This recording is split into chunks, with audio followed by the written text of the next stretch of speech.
Extinction. This is Star Trek Enterprise Season 3. As you know, I'm not dying over Season 3 as much because it's too much warring with the Xindi, but every so often you get an episode where it's just kind of a little standalone story amongst the bigger story, which is fine. This one I actually liked. I thought it was pretty good. We're going to talk about it using my space system: story, pacing, artistry, characters, enjoyment. Each category gets a score between 0 and 2. 2 is the best you can get. I'm going to give a storyline a 1.5. It's probably really just a 1. 1 is okay, 2 is amazing, 1 is good. So it's a little bit in between. The reason I'm giving a little bit more is that I like the idea that this race of beings were extinct and they created this virus so that anyone that comes down here becomes one of them, and it's like this weird way to repopulate them. Kind of cool, kind of a neat idea. I haven't really seen that. I can't remember seeing that before. So I actually thought that was really neat. And I thought it was pulled off really, really well. We got Reed. We got, so it was Reed, Hoshi, and Archer go to the planet, and T'Pol, and they start to morph to this other race. T'Pol doesn't. She gets a little bit of the features, but not full, so she's a bit of immune to it. Phlox has to figure out how to stop it. In the meantime, there's this other race of being that pretty much just eradicates anyone who's been infected because it's a disease to them. They need to be quarantined and killed.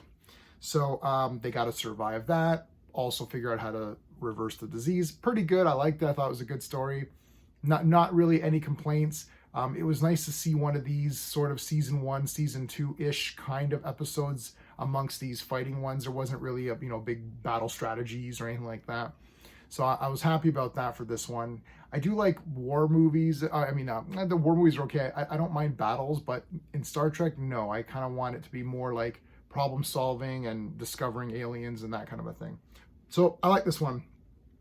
Pacing, I'll give it a 1. It's one of these disease things, so it's like they just got to figure out the cure in the meantime. I could give it a 1.5. Maybe I'll give it a 1. Yeah, I'll give it a point. I'll give it a 1.5 for pacing. I actually wasn't bored. I was going to give it a 1 because I thought, yeah, it's okay. But no, I wasn't bored, and there was a lot of going back and forth, so it wasn't just always just with them.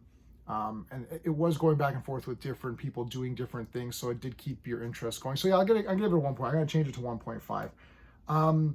Artistry, I'll give that a 1.5 because everything looked good. I like the way the alien creatures look, the race. I like both races, and I really liked the race that's exterminating the one. Their outfits were awesome. Like the guy has like this wicked outfit with like this like crest thing here, and it just looks wicked.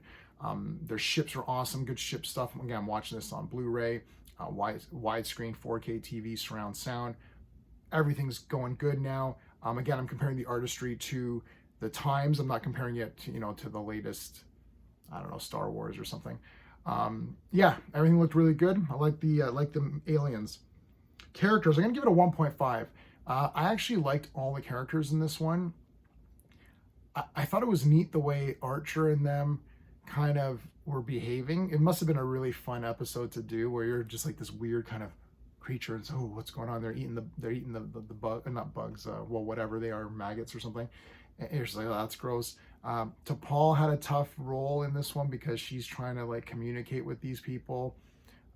She's also somewhat turning, so it's a bit more subtle. She's not her full self, so she has to have some little quirks, but like the way that they all interact is really neat, trying to help each other out. And then Hoshi, the alien Hoshi, doesn't trust T'Pol and stuff. That's kind of neat. I like the other race that came to exterminate them. They're pretty damn cool. They look awesome and they're no nonsense. So I like those guys as well. Phlox, of course, is just awesome. There's a great dialogue at the end about the virus. Should we destroy this thing? And Archer's like, if we do, then we've really made them extinct. And I guess that's where your title comes from. So yeah, great stuff with the characters here. Enjoyment factor, I'm going to give it a 1.5. I enjoyed this one. I liked it. It was refreshing to see a more season 1, season 2-ish kind of episode, as I said. And the story was pretty good. I never heard of this like morphing into the other alien. I think that's kind of neat, actually. It's pretty cool. I don't remember seeing that. Let me know in the comments if that's been around for something for a while. And maybe I'll end this video and think of like 14 examples, but like whatever. While I was watching, I was like, wow, this is really good. So right into season 3, I'm not, when I first started with season 3, I thought, oh, this isn't going to be that good. I remember, but I'm okay with it. I think because the characters were so established and I love them so much from the first 2 seasons, going into season 3, it's a little bit better, but I don't like this this more aggressive archer. That's my only issue, is like maybe a little bit too aggressive, but I understand he's under pressure. So let's see how this pans out as we go. If you like my space system, please consider, oh, so that's a 7.5. 7.5 out of 10 is the final score when you add up all those numbers. So anyway, if you like my space system, please like the video, consider subscribing, check out the Star Trek playlist. That's it. Thanks for watching. Until next time.